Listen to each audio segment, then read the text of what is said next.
We are at the final speaker of the evening, and this person has waited the entire evening to talk with you guys, and it is the hardest thing to do, to kind of half pay attention to what everyone else is doing while still holding, what you're about to do and knowing that. So I would like you please to join me in the biggest round of applause to welcome Hazel Newhouse.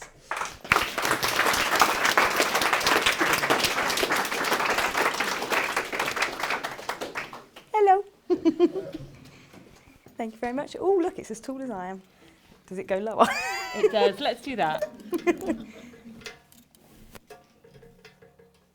I like to prolong it. How about that? That's perfect. Yeah. Look, I did some event stuff. You proud? I didn't know how to do that.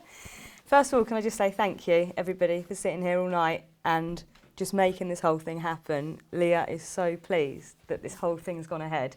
And it's such a scary feeling, isn't it? I think at the last minute you're like, is this going to work? Is it going to go on? And she's done it. So can we just give Leah a round of applause?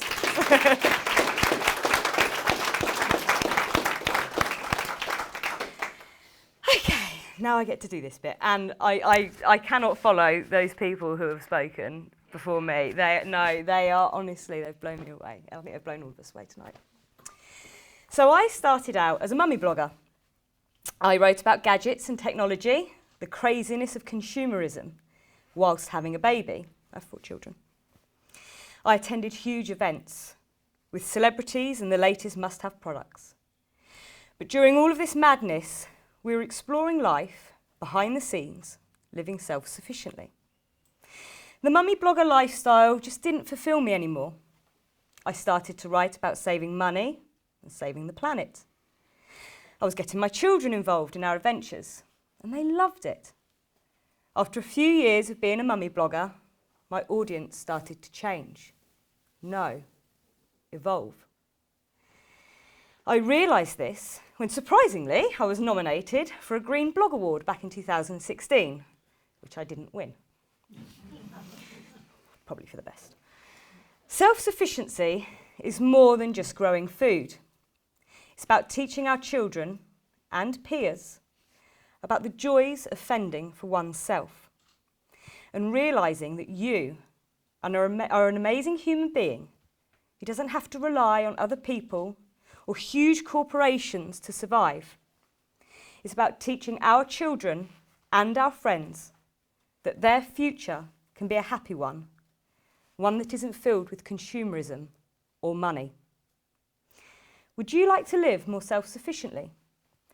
Perhaps you dream of a life where you put you and your family first, rather than worrying about what other people think about you and your hard-earned cash. Read books. Talk to people who share your passions. Get outside in the open air and observe the world around you. That is how you take baby steps to become self-sufficient. As your confidence grows, start to do more and more things that will benefit your daily life. Learn a useful hobby.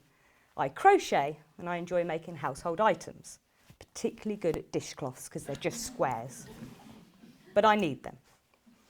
And after you've started to play around a little, start to grow your own food. Start small. Start finding alternatives to shop-bought products. The sense of fulfilment when you know that you don't have to add tomatoes to your shopping list because you grew them yourself feels better than any drug and any massive shopping trip where you're spending money on things you don't need. Sorry. Have you ever watched The Good Life? Remember the classic show? Tom and Barbara are seen as bonkers by their neighbours, Margot and Jerry. They're the laughing stock of the street, and I pity my neighbours because they are Margot and Jerry, and me and my husband are Tom and Barbara.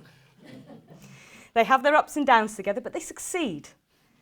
Watching The Good Life as a child, I was entertained, but watching it as an adult, I'm inspired. Tom and Barbara are a couple who love each other dearly.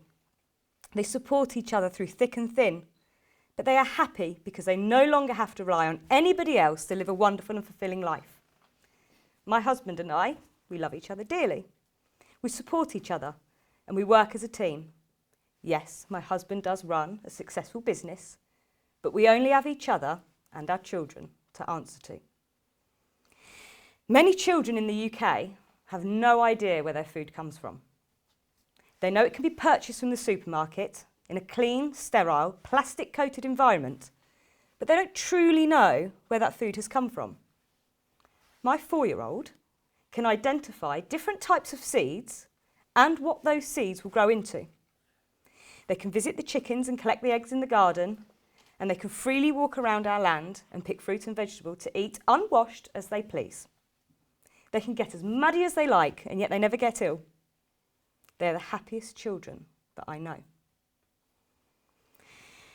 In 2017, I was featured in an article for the Sun newspaper. The story featured how we were using cloth toilet paper to save money, alongside using cloth nappies, cloth baby wipes, and cloth feminine products. Suddenly, I became a laughingstock overnight. Every single radio station and online news source was featuring me. I was even invited to talk on national television, which I politely turned down, although I regret not meeting Philip Schofield because I kind of fancy him. Sorry, darling. It's the silver fox look. At the time, I felt humiliated. There's no other way to put it. All I wanted to do at that moment when I told my story to the Sun newspaper was to inform people how they could become a little more self-sufficient.